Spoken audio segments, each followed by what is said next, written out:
because before that I played a character, and it was hard for me to ever get over being Festus, who's a mentally challenged guy, or a straight edge guy, which I'm not in real life, or some of this shit.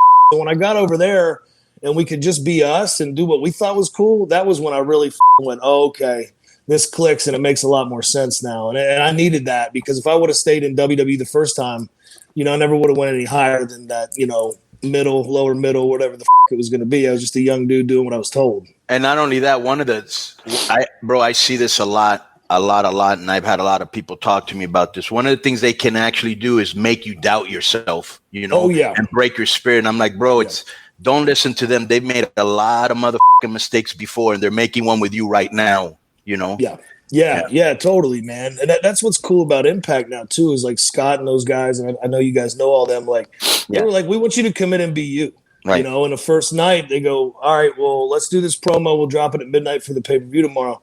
All right, cool. Well, we just came from WWE, so we're still in that mode. All right, what do you guys want us to say? And they go, say what the you would say. We're not going to write it better than what you guys would say. And I went, oh man, I'm so glad we're back to doing shit this way. And now we can be ourselves again. And it's helped us tremendously. And let me ask you a question. Because I've never worked in the WWE system ever. Okay, yeah. That's one thing in my career. I've just never been in that system. And tell me, what's it like when? Okay, you guys obviously organically and yourselves know how to get over cool characters and stuff, because you're coming from the Bullet Club. You guys obviously have like mainstream appeal because the shirts look cool as hell still to this day. Yeah, well marketed. You're here. You are. Now you come in the WWE system, and explain the process here, where the writing crew and you guys are obviously at a disconnect. Okay, because I can tell just like the things you guys were saying on TV are obviously stuff that you guys would not say, right? Right. Yes. Specifically, I want to know this. And can I add a little? Well, just let me finish this question. Yeah. Real quick. Just so okay. Specifically, when they're telling you to call people nerds, how does that process work? Like, man. I mean, I don't know if you are but Sam, I don't see you guys. When I saw you doing that, I'm like, why are they doing this to these guys? They're talking like the fake wrestlers. They're not talking like they look. You know what I'm saying? Right. How does that process work? It was hard, man. Could you keep asking the same question over and over? Disco, he gets it. Go ahead. It was weird because, like, even AJ, who was a big star in TNA, and Carl, who'd done so good in New Japan, they'd never been in a WWE system. I went there when I was 21, from the time I was a green kid there. So, like, I knew that it was like that.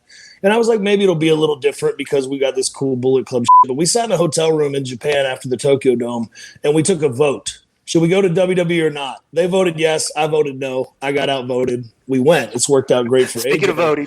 Right. We're voted election day, right? It's election day, guys. But I knew, especially with Carl and I knew they didn't like to book tag teams, and I knew they didn't like to highlight tag teams. So I was like, man, this is going to water us down. And I thought, too, I was like, Vince doesn't know what the Bullet Club is. Like, he lives in that WWE bubble we were talking about earlier. He knows what he creates. He doesn't know who the hell me and Carl are. He probably doesn't remember that I worked for him before, That's probably true. Yeah. So then we got there and we were like, man, we're lame. Like, we got that first little bit of a push or whatever. And then they just cooled us right off. And when we had promos, there was one night when they had the New Day, who I think is incredibly talented, and us. And we had a cool little program going on. We still had a little bit of steam. And they brought in these extras. And it was like, I don't know, 4 or 5 dudes that were local indie guys. And they wrote them like 4 pages of script. And these are guys who I was like, this is not going to go well. And then we get out in the ring and these guys, they don't know the lines. Well, of course they don't. And there's 12,000 people staring at them. So now they really freeze up. And we're trying to carry these bad jokes that were written for us. And I was like, this is the worst we've ever bombed on TV. And came in the back and I was like, we're going to take the heat for that. But who the thought it was a good idea to write 4 pages of lines for extras? So it was just so the opposite of what we had in Japan and stuff like that, that it just didn't translate well for us at all, man. And there was a lot of like that, but that was the worst one. There was that one, and then they'd start and stop you a lot. They do that with the tag teams. They had us do a trick or treat street fight. Bro, I remember. Bro, I went. They put a pumpkin on my partner's head and have him spin sideways and go through a table, and I went, bro. Oh, Luke, the end of us. Luke, when that happened, I went off on that on the show. I was like, that's ridiculous. It's uncalled for. Why are you burying these guys like this? So my question to you is, when they're telling you this, right? Yeah. Are you like, well, we're getting paid a lot of money. It. It's Halloween. And you try to look at the, half glass, half full, try to be not, or are you trying to go, what the is going on here, bro? Why are you doing this? What was your, it was for me, yeah. I hate admitting this because in other we're doing, I'd never feel this way, but I felt pretty defeated. But my partner was having a way bigger problem with it because he'd always been booked well in Japan. He was a great wrestler over there. And it was like, okay, you're good. You get treated good. It doesn't matter there sometimes. Yeah. So he could not understand it. And I remember we're laying there in the ring. He goes, get me the out of here. Our careers are over. And I was like, well, they might not be over yet, but we're going to have to shovel to get back to where we were. Right.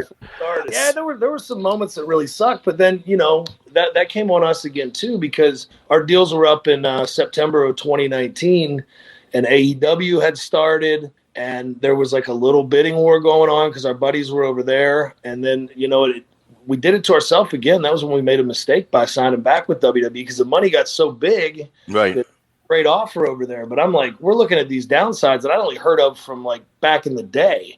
Right. And we're in Japan and we tag with Hunter or whatever. And then we do this match and he comes out and he's like, tell me what you guys want and all this shit. And they're telling you like, I want to watch your kids grow up and all this. And then put this big 5-year contract in front of us. And we were like, well, I mean, all right, let's hope they're not getting us on this. And then, it's hard to say no.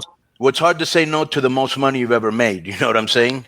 That's the thing. It was hard to say no to it, Right. And then this pandemic starts and we're sitting there in the sauna. I'm sitting in my sauna in my basement and all our buddies are getting let go. And I side text Carl. I go, that sucks for those guys. But like, we'll give them some promoters numbers and but we just signed these deals, man. We're good. Don't even worry about it. Right.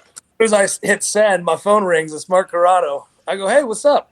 Like he called to talk, And he goes, oh, I got bad news. And I went, oh, really? Oh. And that was it. But what helped us was I think we were in the pandemic. So out of that, like the podcast, and then I said, we got to spoof this because this is great mud on our faces. And everybody wants you to be bitter and go, this, them. And that's when I said, man, we got to do this parody pay-per-view. And we got to spoof this spoof what they're doing, laugh about it, and make money off of it. And thankfully, people bought into it when we talked about it, and they bought the last show, and here we are, 2 weeks out from the sequel to it, and I hope they buy it again. Well, Luke, I want to talk about that for a second, but before we talk about it, I just want to let you know something because I've seen various characters, weird characters from the past and all that. If you want Disco to come in and recreate his role from Queen of the South season 2, he's definitely willing to do it. Just so you know. Absolutely. Yes.